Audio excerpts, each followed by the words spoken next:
Sebelum melanjutkan, jangan lupa subscribe dulu, terima kasih. Bab 439 Formasi Pembunuh 9 Bintang. Jeritan memilukan terdengar tepat setelah seseorang berteriak bahwa ada musuh yang menyerang. Orang-orang dari klan Sangguan bergegas keluar dari tempat mereka berada, dan orang-orang dari keluarga Yu akhirnya merasa seolah-olah mereka telah melihat secercah harapan. Wajah mereka yang muram mulai bersinar terang. Jika klan Sangguan melihatnya sebagai serangan musuh, maka orang-orang dari keluarga Yu melihatnya sebagai penyelamatan. Suara mendesing, suara mendesing. Dua sosok yang sangat kuat melesat keluar dari tempat mereka berada dan mulai berlari menuju sumber serangan musuh. Keduanya adalah prajurit jiwa tempur, dan yang memimpin adalah Sangguan Yu. Panggilan, serangan musuh, datang dari tempat mereka memenjarakan orang-orang terpenting keluarga Yu. Kedua pria ini tidak bisa begitu saja mengabaikan hal ini. Ledakan.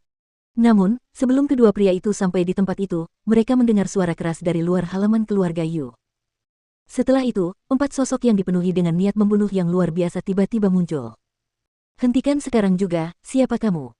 Dua prajurit inti surgawi dari klan Sangguan berhenti di depan keempat pria ini, berteriak keras pada Han Yan dan yang lainnya. Kamilah yang akan membunuh kalian, bajingan. Dengan kedua matanya yang sangat merah, Yu Zihan segera melancarkan serangan dengan pedangnya. Kedua prajurit inti surgawi itu bahkan tidak sempat menanggapi. Mereka langsung terpotong menjadi dua oleh pedang Yu Zihan, menyebabkan darah mereka berceceran di mana-mana. Yu Zihan sangat marah. Ia terus-menerus mengeluarkan energinya saat ia bergegas menuju bagian dalam keluarga Yu.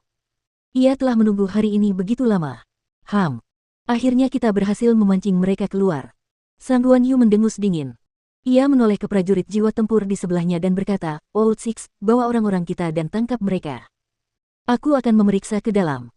Setelah mengatakan itu, Sangguan Yu berbalik dan terbang menuju bagian dalam keluarga Yu.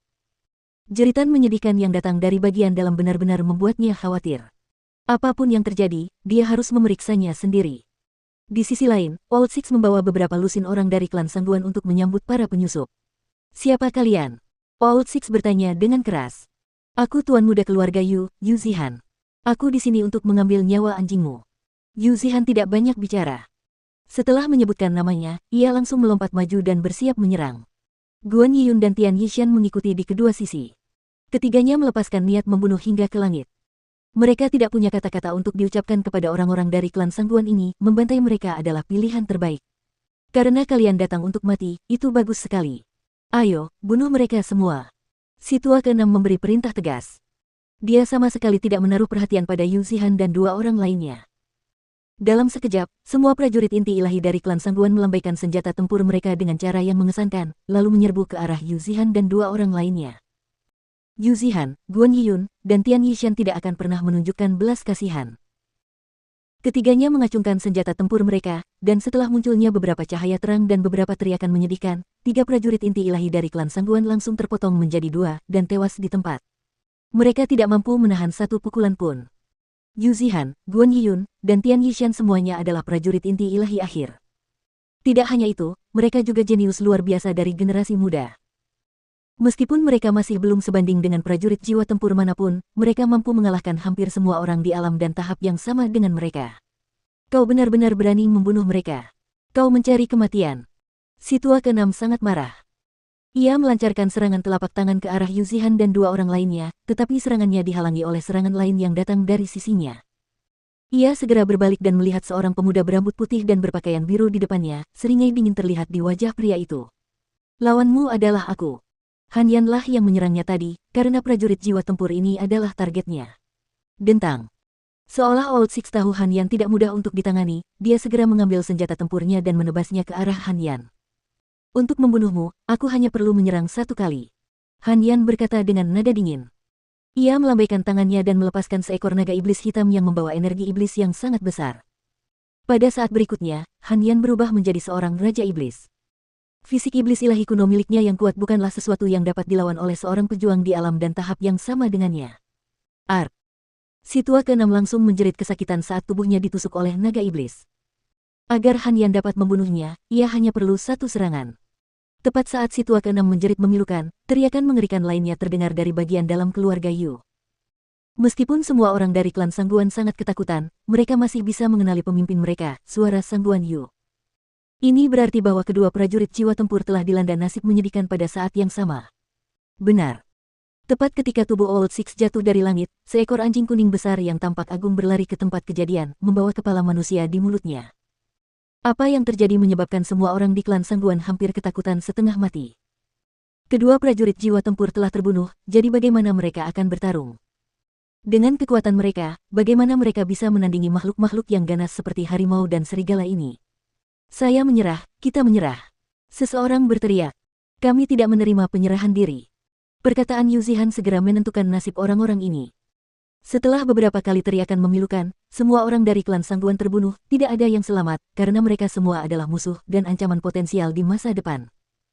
Setelah keluarga Yu di penjara, banyak orang mereka yang mati di tangan klan Sangguan. Tidak mungkin mereka akan mengampuni nyawa para algojo ini. Setelah membunuh semua orang dari klan Sangguan, Yu Zihan bahkan tidak punya waktu untuk berkumpul kembali dengan keluarganya. Mereka langsung meninggalkan tempat itu, karena tujuan mereka selanjutnya adalah menyelamatkan keluarga Guan Yiyun. Mereka harus bertindak cepat, mengambil kesempatan di mana Jiang Chen terjerat dengan musuh di Sekte Hitam untuk menyelesaikan semuanya di sini. Di sisi lain, Jiang Chen, Kaisar Ketiga, dan yang lainnya telah tiba di langit di atas pegunungan terpencil yang berjarak ratusan mil dari Sekte Hitam. Ini adalah tempat yang sempurna untuk pertempuran. Jiang Chen, bisakah kau melepaskan putra mahkota sekarang? Jiang Chen bertanya dengan suara dingin. Tentu saja. Aku orang yang dapat dipercaya. Lagi pula, membunuh Kasim ini hanya akan mengotori tanganku.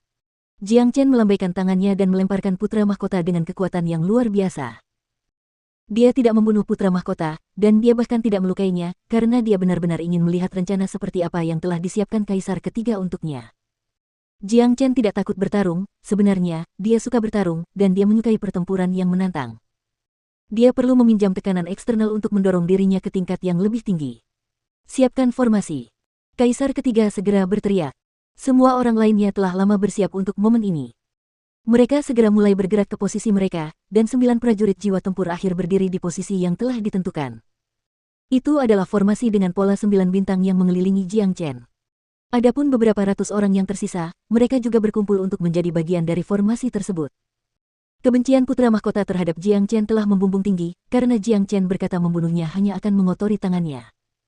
Pernyataan ini merupakan penghinaan besar bagi putra mahkota. Namun, kali ini ia tidak kehilangan akal sehatnya. Ia telah merasakan kekuatan Jiang Chen yang menakutkan, dan ia tahu bahwa untuk membunuh Jiang Chen, mereka harus menggunakan formasi pembunuh 9 bintang dan senjata raja, mereka harus bekerja sama. Jika putra mahkota bertindak gegabah seperti sebelumnya, ia hanya akan menghadapi kematian. Formasi pembunuh 9 bintang. Mata Jiang Chen berbinar. Formasi pembunuh 9 bintang adalah formasi yang menghubungkan 9 prajurit perkasa. Formasi ini memiliki kemampuan untuk memusatkan semua kekuatan tempur mereka bersama-sama untuk mengalahkan musuh mereka. Semua pengawal emas juga merupakan bagian dari formasi tersebut, mereka bertugas untuk memasok energi tanpa akhir ke formasi tersebut. Formasi pembunuh 9 bintang menggunakan prinsip yang sama seperti semua formasi pembunuh lainnya. Dengan pengalaman dan penilaian Jiang Chen, dia dapat dengan mudah mengatakan bahwa formasi itu diatur dengan sempurna. Kau benar-benar tahu tentang formasi ini. Kaisar Ketiga jelas terkejut, dan dia tidak bisa menahan diri untuk tidak mengubah pandangannya ke arah Jiang Chen. Dia tidak pernah menyangka bahwa Jiang Chen akan mampu mengenali formasi yang telah dia persiapkan hanya dengan sekali pandang.